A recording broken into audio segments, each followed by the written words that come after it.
So when I was a little girl, I I experienced a lot of abuse, most emotionally, physical, sexual.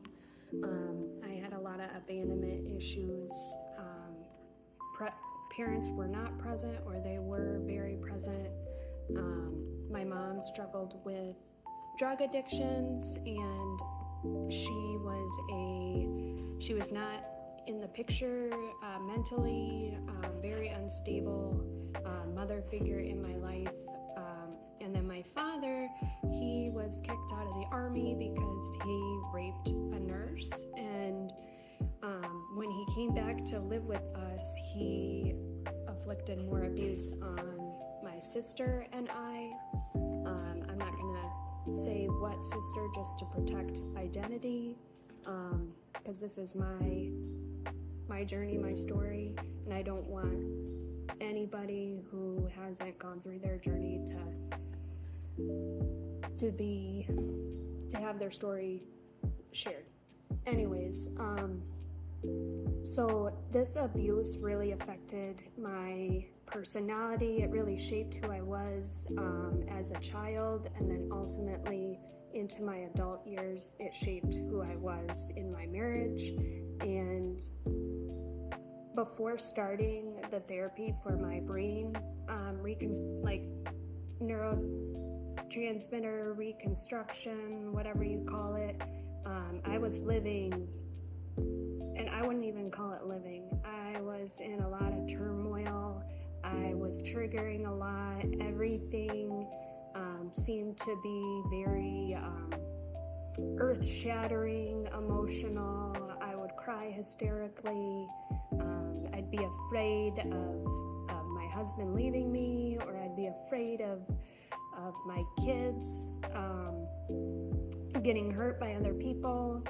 This ultimately left me having fear and then isolating myself from the world because of this fear. And it really has damaged me as a person, believing these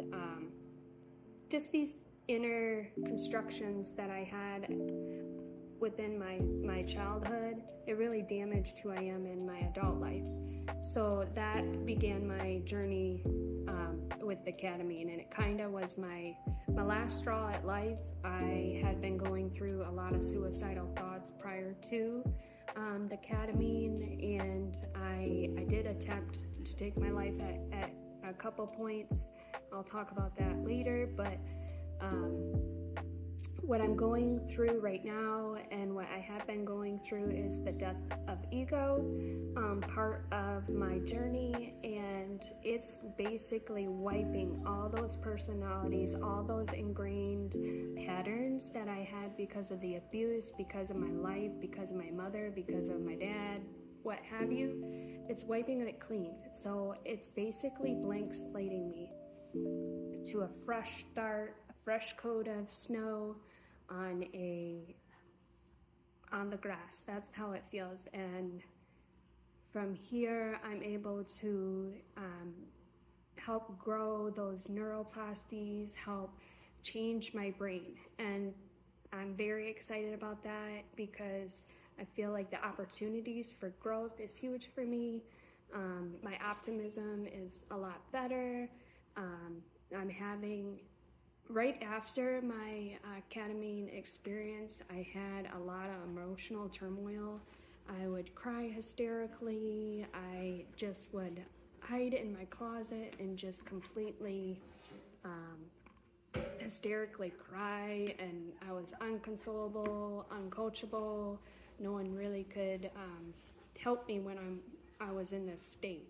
And after that, I feel like after that death, after my body and my mind got on board with the thought process of this is not the way the world is, but that's the way you were taught when you were younger, and it was wrong.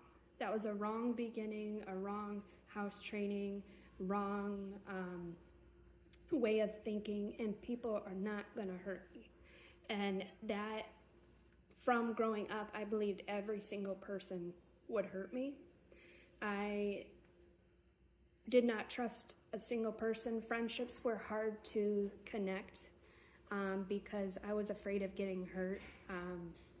And I think the death of ego is making me realize that it's okay to get hurt. It's okay to make mistakes. It's okay to make friendships, and it's good. It's good to have these connections. It's good to try things that are hard. It's good to learn new activities. It's good to read. All these things that, I might not have done before, I want to try to do because my brain is constantly changing right now. So I kind of wanted to share my journey a little bit on why I decided to take the ketamine route for my mental health and why it's helping me, someone who's been severely abused in the childhood ages. And then I had I was revisited with the abuse when I was in my teenage years with a relationship I was in. So that re-triggered some of those old patterns. But I feel like at this moment, I'm doing pretty good. And I feel like the possibilities for my brain and for who I am and my life and my marriage, it just seems optimistic right now. So I will hang on to that and just kind of share my journey throughout this whole process. All right. Bye-bye.